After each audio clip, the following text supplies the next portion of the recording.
नान्यं यं विश्वे विश्वे मरुताः मरुतः सजोषाः सजोषाः पचते सजोषा इति सजोषाः पतच्छतं शतं महिषान् महिषान् इन्द्रतुभ्यं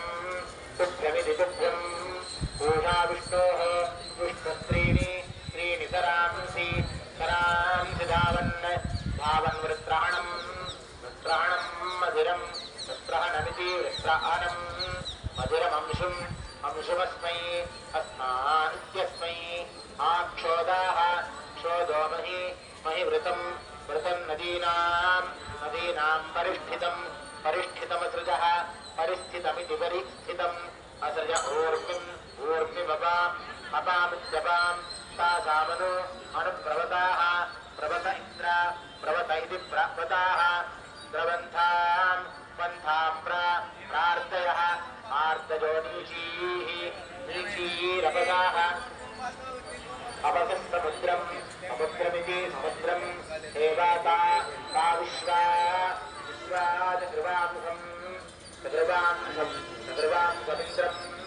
चतुर्वांसमिति चतुर्वांसम्